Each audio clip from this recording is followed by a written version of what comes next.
What's up everyone, this is BigPowner, and this video is going to be kind of like a midway point for people playing my Archmage build. This video is going to have more gameplay. I had some requests, well I actually just had a request to see more gameplay and more of an explanation as far as the playstyle. So I'm going to do a map. On top of that, I'm going to cover all of the stuff that you guys need to know to get your bases, what you need to be focusing on, and the direction and things that you want to be working towards to get it into an end game min-maxed state, all through ways that outside of buying your 3 uniques is just buying bases, which is going to cost you hardly nothing, and then you can build all of your gear the way that I'm going to tell you to, and wind up with a super min-max build that's just going to be absolutely crazy. So that's what this video is going to be about. We're going to just start by jumping right in. I did get my 6th link, and this is the first thing that I'm going to explain. Once you get your 6th link, you're going to want to have at least one white socket on it. If you don't have the white socket on it right away, probably just start off by just going with 6 blue sockets, which you can use the harvest to do that. It has like swap this color socket or a non-blue socket for a blue socket. That is the easiest way to get 6 blue sockets. My suggestion would be use chrome orbs to get it close, or like one off, and then use that to basically finish it off and get all 6 sockets blue. The way that I added a white socket to this was through the syndicate. You're going to use Verici. You have to get him into research, so you have to defeat Verici, and then he has to end up in the research bar. I have it on this map, but Verici and research, when you complete it, you will get a bench that gives you between 1 to 3 white sockets onto an item. Make sure that you have all let's remove that freeze. Make sure that you have all blue sockets when you do that, because you don't want to wind up wasting that. It winds up changing a socket that's not blue, and then you have to do it all over. I'm actually not going to take this just because I'm trying to show you guys what the build plays like. So I don't want it to get buffed up by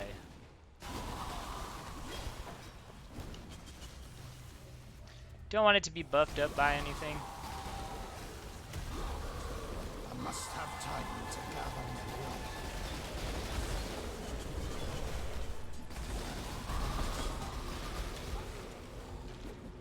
So like right now, I'm kind of like trying not to spend mana because I'm trying to get more brands back up. Oh, this dude is jerk. So that's kind of like the rotation. I've gotten a little bit more lazy because I've gained a few levels and I've added increased duration, so the brands stay up for a longer period of time, which I'm at 89 right now. At 90, I'll be able to get Potency of Will, which will be a big increase, because basically my brands will be lasting between 3 to 4 times the cooldown period, which the way that it really works is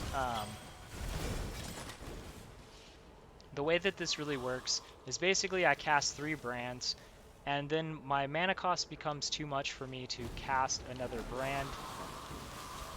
The reason why we use the Lavyangas, what it does is it makes it so I've casted all my brands. Now you'll watch that my mana doesn't go down when I use brand recall.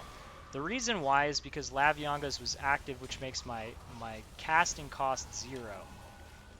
So that's the reason why I flash in, cast Lavyangas, and then recall, because then it's not adding mana to the cost. It's not activating the Indigans skills, which last for 4 seconds. That's making it so that then I'm going to get back to a place where I can then cast brand 3 more times. And if I keep this rotation up, then I wind up being able to run around with 6 brands. Once you have the 6th link and you have the chain, as you can see, it's not as big of a deal, and as your duration is longer, it's going to be even easier to keep them up. Man, I keep on getting frozen. I'm not running with my other flasks up.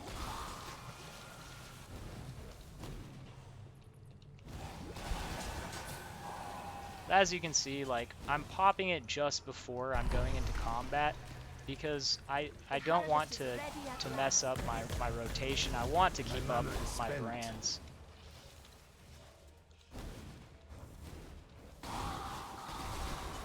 But once you have more duration, they'll be staying up for a lot longer time, which will make it so that you can more freely brand recall and not wind up in a situation where you have to like stop and wait to be able to cast brands again because they just will last longer. I think I skipped one of those. The only reason why I even collect those is just for the completion, the master completion for the rewards. So at the end of the season, I'll have more points to spend to decorate a hideout. But you can kind of see how I do it. On an enemy group, when I'm able to cast brands, I'll take and cast my brands into the group. Now that I'm at the boss, I'll switch to the lightning penetration. That's why it's nice to have the white socket so I can use both the blue and green gem. So I'll set up my brands first, and then I'll go in. He will basically got insta-popped. He'll go away for a second and then come back.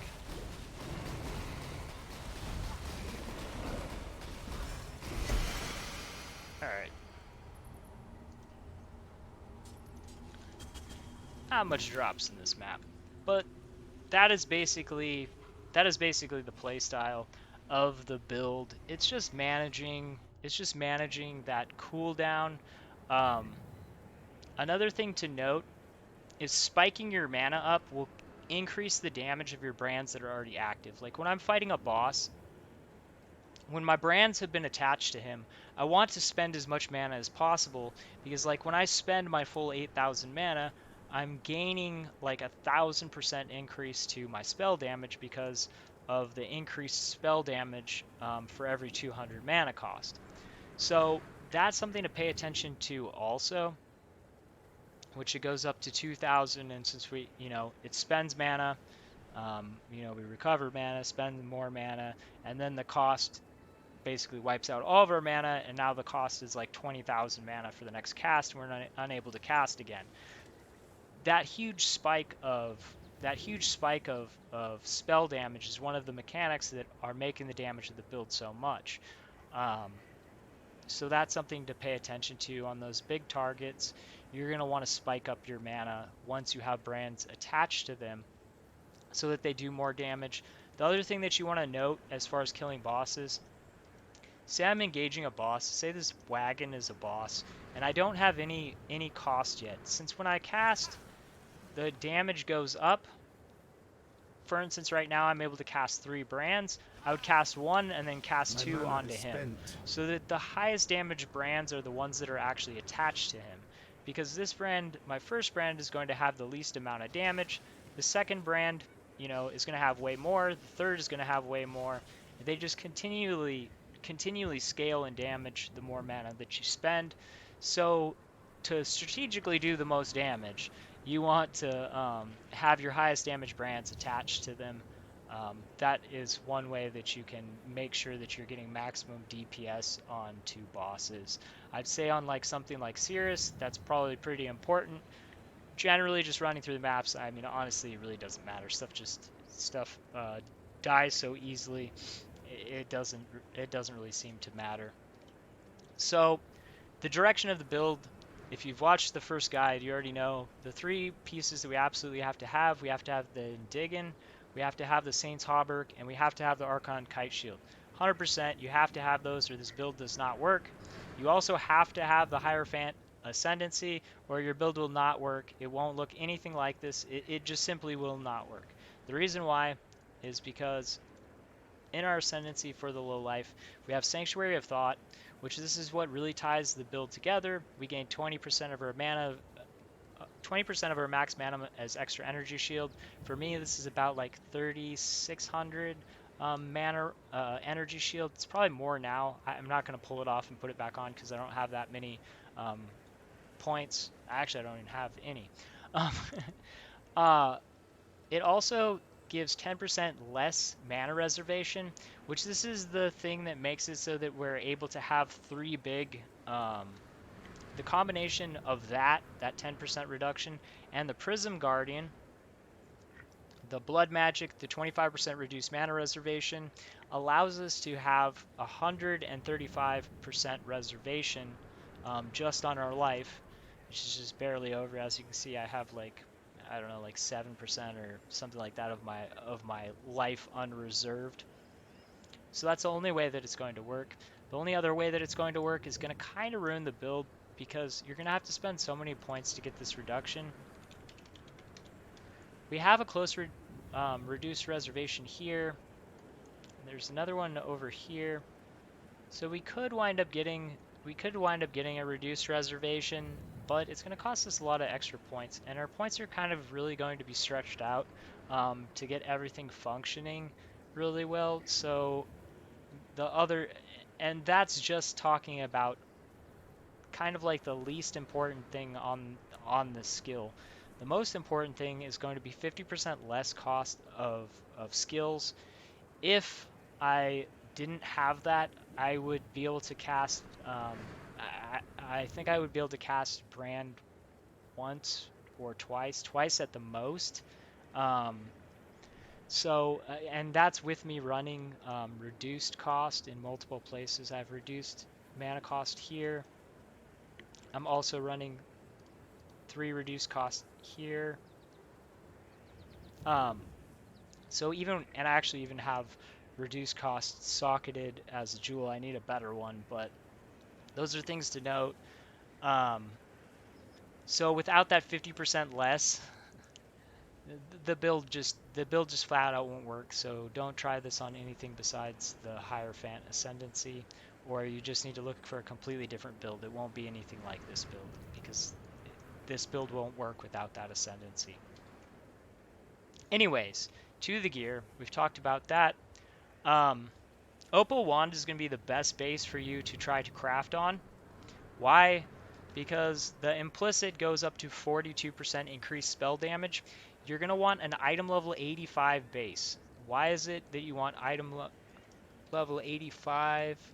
Where is it on wands? Okay, I'm going to show you guys what I use. I did a video for the crafting and how to look this stuff up. But for the wand, it's either 80. Oh, actually, I think it's different on the wand. All right, 81. So you want, I thought there was something I had an 85 for.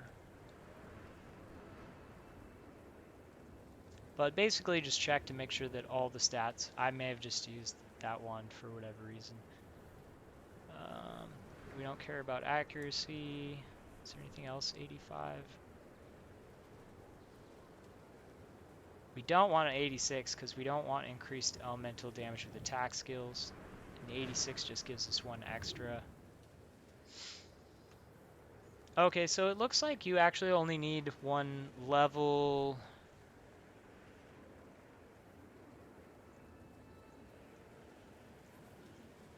Increased cast speed's 83. Spell damage. So actually you could use 183. That would actually be the ideal level. So 83 on your wand. Opal Wand is going to be the best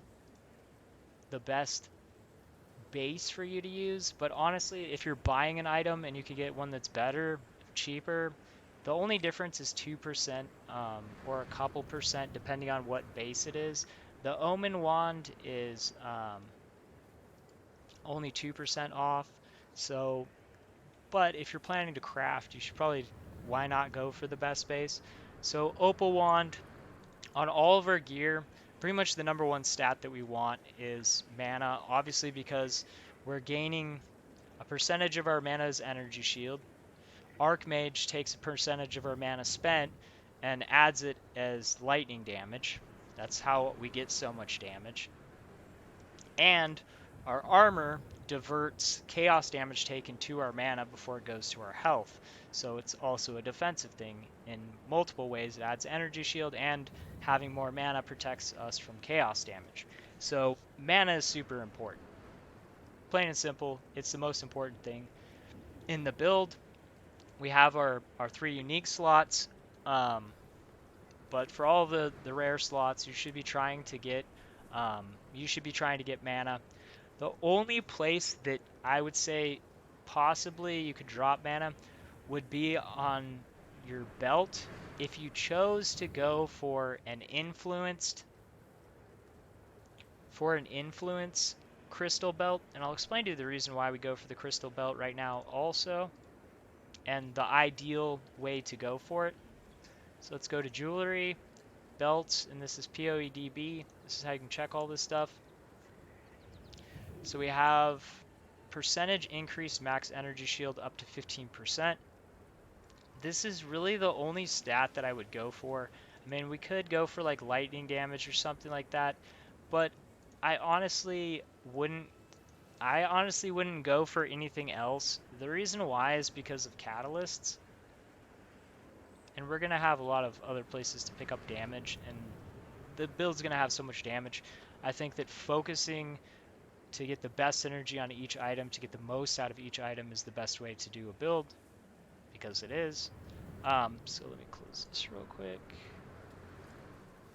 Okay, so on the belt, we have the implicit, which is 80 max energy shield. That's absolutely massive when you compare that to a tier 1 energy shield is 51%.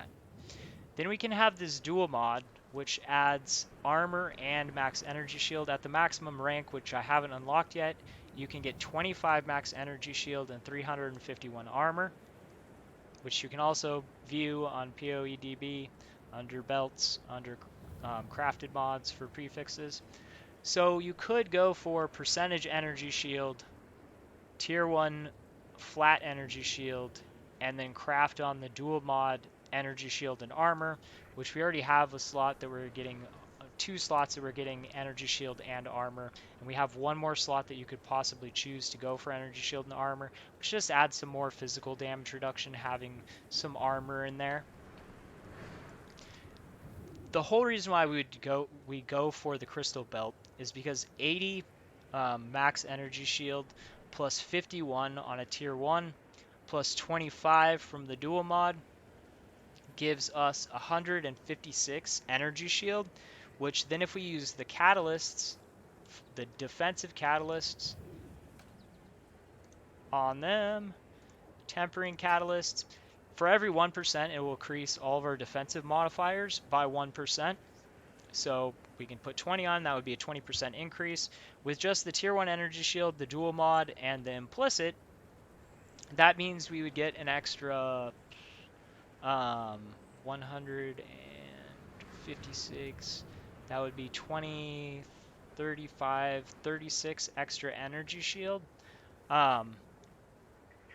So that alone is a pretty big deal when you compare that to what a tier 1 energy shield is. That would put us at 180, 190, 192 energy shield with perfect rolls. And then that's why I was saying that percentage energy shield could also be good, because if you had that perfect roll, that would be 15, a 20% increase on that would take that up to 18% energy shield, which then you would be gaining from those catalysts 36 max energy shield and 3% increased energy shield, which that is just a lot of flat energy shield and percent energy shield to be added. Personally, for mine, I think I'm probably gonna go for to try to get life on there. I might just slam it with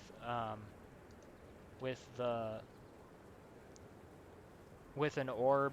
I honestly haven't decided yet. I could go either way on that, because if I use a Crusader's orb, I'm guaranteed to either get percent max energy shield, increase critical against shocked enemies, which all enemies are going to be shocked that we're fighting, guaranteed increased lightning damage, or chance to gain fortify when you stun an enemy with melee, which that's the only dunce on there. And if we wind up getting this, because it's an attack modifier, we could guarantee to remove it, which is cool. And then we could use the augment with a lightning ability, and then we can guarantee that we're going to put on a And then we could guarantee that we're going to be putting on either the increased critical strike chance against shocked enemies or the increased lightning damage. So either one of those options are going to be really good. And the other thing about the defense catalyst is it's also going to magnify the armor that we have on there. So that's going to be like another 70 armor that's going to get added, which is pretty sweet. You're talking about more armor from that than our shield, and the combination of those two things are going to be like, well, about the same armor as our whole chest is giving us. So that's a pretty sweet deal. Because 350 plus 60, 70, plus 70, 400, up to 421. So it's close. It's pretty close to what our chest will be giving us. So that's how I'm going to do my belt. I've already rolled on triple resistances. I just have to do lightning replace for lightning. If you don't know what I'm talking about, go watch my videos that I did on the harvest, because that's how I've gotten all these nice pieces of gear. So we've covered the belt. The next thing is going to be the fingerless silk gloves. This is absolutely going to be the best choice to go for, because it gives us the implicit of 16% increased spell damage. And it's an intelligence base. If you really wanted to stack more armor, you could go for an intelligence strength base, but you'd be missing out on the implicit. So in this slot, I wouldn't do that, but that's just my advice. I'd rather have that implicit on it. And also, if you go with a intelligence and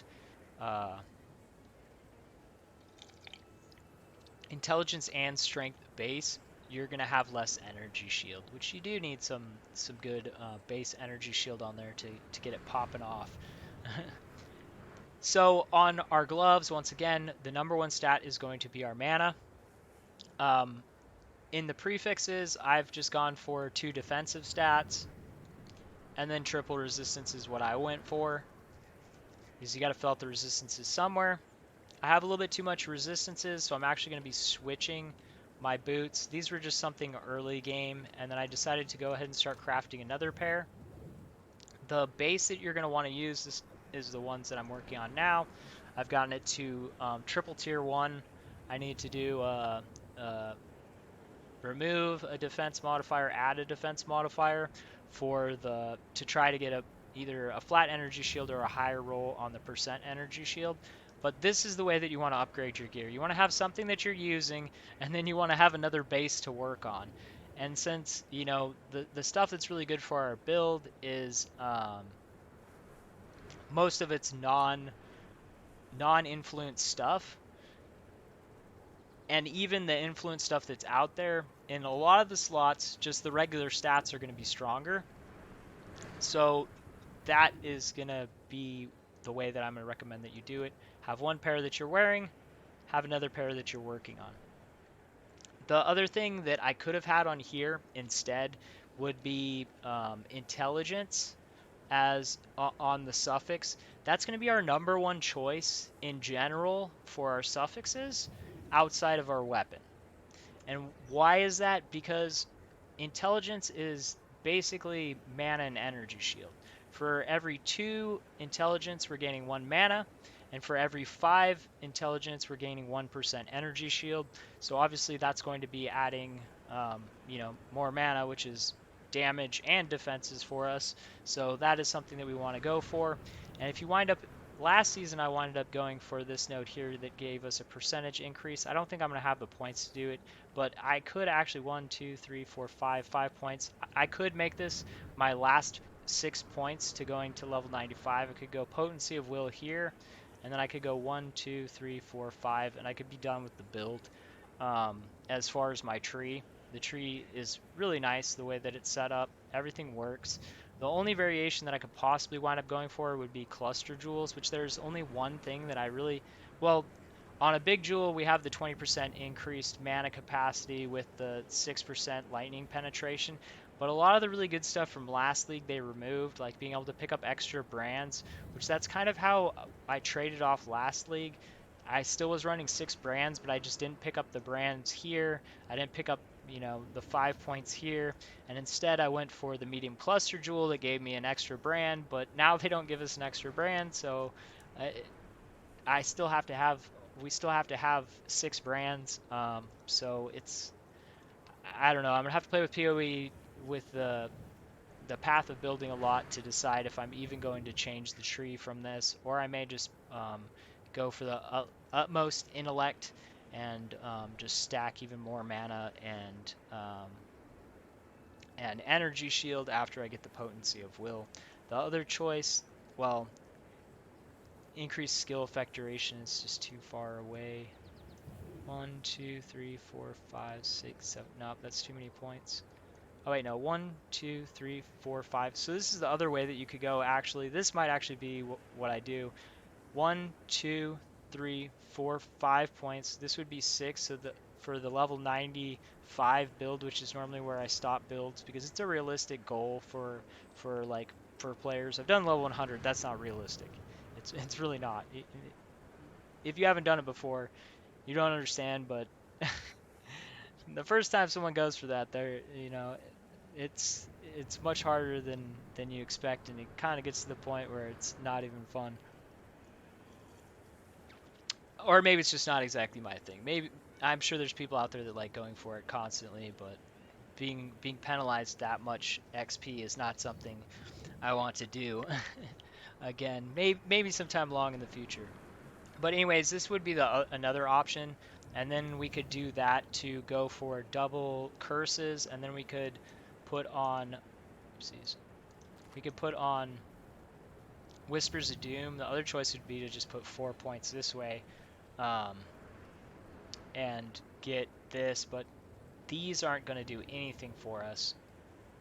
Well, the 10 intelligence, but this isn't going to do anything for us. That's not going to do anything for us because we're not casting, we're cast on hit. They're automatically casted for us because the way we run them in the build. So this would probably be the better way to go because we get 2 intelligence nodes, 1 dexterity. That's not going to help us much, but 8% into mana, 18% mana there, and then we'd still have that 2% mana recovery. So that could be another way that you could take it if you do get to that level 95 before I release a finished guide, and you want to know where to take the build from where it's at. Those would be my suggestions. So as far as the boots, I'm going with the Sorcerer's Boots this league because it's so easy to create. It's so easy to get resistances with the harvest mechanic. I mean, like a belt like this last league, when I roll a third, um, when I re-roll that lightning resistance to a higher tier, this would have been like 20, 30 exalt item like easily. And right now I think it's like estimated at like a little bit over an exalt, which I don't. I think that's a low estimate. PoE trade can go low. I'm sure I could get more than that, but the point is it's way less than it would have been last league, just because it's so easy to roll triple resistances onto items. So what am I saying? The other choice that's viable is two-tone boots. You could go for the armor and intelligence base, strength intelligence, because it has the implicit of 12 resistances to 2 resistance types. The one that would work would be the fire and it gives fire and cold resistance up to 12%, and then it's going to give you armor and intelligence. I mean, armor and energy shield. You won't wind up with as much base energy shield, which it is kind of important for us to be getting base energy shield because we're going to have so much intelligence. We're getting a percentage increase off of this base of flat energy shield that we have. So looking for the strongest end game build, I'm going to recommend the Sorcerer's Boots because you can so easily get those resistances capped. So, but I would say either choice is viable. But the Sorcerer's Boots are going to, for a high, well, these ones are the ones I'm replacing. For an item level 84, 85, Sorcerer's Boots, it's literally going to cost you maybe like a couple chaos to get Well, I mean, I guess if we're not doing anything with influence, either one is going to be a super cheap base, and early league the sorcerer's boots will still be cheaper, but there's probably not that big of a difference. So I'd say go with either one, whichever one sounds better to you. As far as rings, I would say there's three bases that are going to be viable. Moonstone ring because it has the implicit of 25 max energy shield. Diamond ring because it has global critical strike chance. This is what I'm going to be going for. I'm going to be going for diamond rings. I'm already re-rolling, crafting my. This will be my final my replacement for this. I'm just waiting um, for the augment lightning because I've got everything covered, and when I augment on a lightning skill, the only possible outcome, because I have percentage increased lightning damage and um, number percent I've crafted on lightning resistance, the only thing that it can possibly give me is conductivity, because conductivity is lightning stat. I have my prefixes filled, so it has to come out as a suffix, and the two suffixes that are lightning I already have on there. So once I augment on conductivity, then I can change the lightning resistance to anything that I want. I can craft on something different if I choose to. But for now, it's on there so that I can block it. But the reason why I'm switching to diamond rings is because I want to get my critical strike, my effective critical strike chance up to at least 90%, somewhere in the range of 90 to 95, because that's going to be the best way to scale the damage on this build, because we have up to 2000% increased spell damage. We also have massive number to number damage added through the Archmage. Then we have resistance debuffs and penetration. So with all of those things, the best way to scale our damage is going to be by getting our effective critical hit chance up and getting up as much critical strike multipliers as we're able to with our extra slots and points. So that's the reason why I'm going to recommend the diamond ring, but only if you're planning to go like super min max on the build. Otherwise, the best bases to just get the build to a place where it's going to most easily be able to clear all content outside of something like really high um, delirium maps. Like if you don't plan to do really high delirium maps, you probably don't need to min max this. Like the build right now, I just killed another Sirus. I tested it out on Awakener 5. I nearly deathlessed it, but I'm wearing these super slow boots, and I got a bad spawn on the meteor fall on the last stage of the fight. It was like back and forth, and I barely didn't make it out because I just simply didn't have enough movement speed to get out of it. But otherwise, I would have deathlessed it. So it's got plenty of damage to do everything tier 16s. Awakener 8, Sirus, it'll be fine. Um, the only real reason to go for those super max is, I would say, if you're planning to do really high delirium maps, which I don't think a lot of players are planning to do that. But if you are, then you might want to copy exactly what it is that I'm doing, which I'm trying to focus now on getting my critical strike chance up. That's the end direction for my build. The Crusaders the Crusaders ring, the bases, the high level bases are already like under 10 chaos. I bought mine for. I think I only paid like 3 chaos. It might go up if a bunch of people go out and start buying them, but still pretty cheap. But 2 stone rings are viable, a good choice, and the moonstone ring is a good choice. I originally went moonstone ring because early game I was having trouble with survivability. I've now almost got, well, I've got 6,781 energy shield, so I'm not as worried about that. It won't hurt me too much. Actually, I think I need the, well, I can't tell because, well, actually I can remove these. 278. 278. Oh, it's so 300. So I'm losing like 200 200 energy shield, less than 200 energy shield.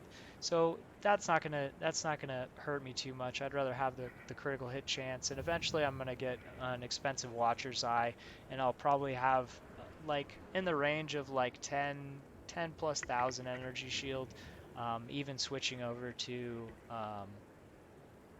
diamond rings, because even without adding expensive Watcher's Eye, just getting all my gear right and adding catalysts and stuff like that, I should be over 8,000 energy shield. And then adding on an expensive Watcher's Eye, I'll probably honestly be somewhere around 11 to 12,000 energy shield.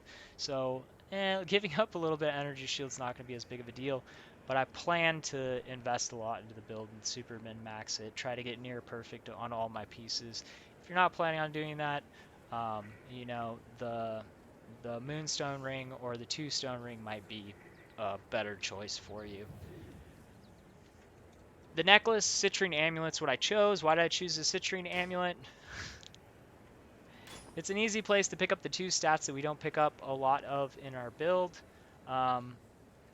Best things to go for, if you can, if you're going to try and craft a really nice one, is buy a base that is a Citrine Amulet that already has the Zopex dual mod mana and percent mana, and then you can add on like triple resistance. You could guarantee on your suffixes if there's open slots, or you could go for you could add defensive stats, or you know, you can do the crafting, and you can go back and watch my crafting videos if you need ideas about how to craft that item.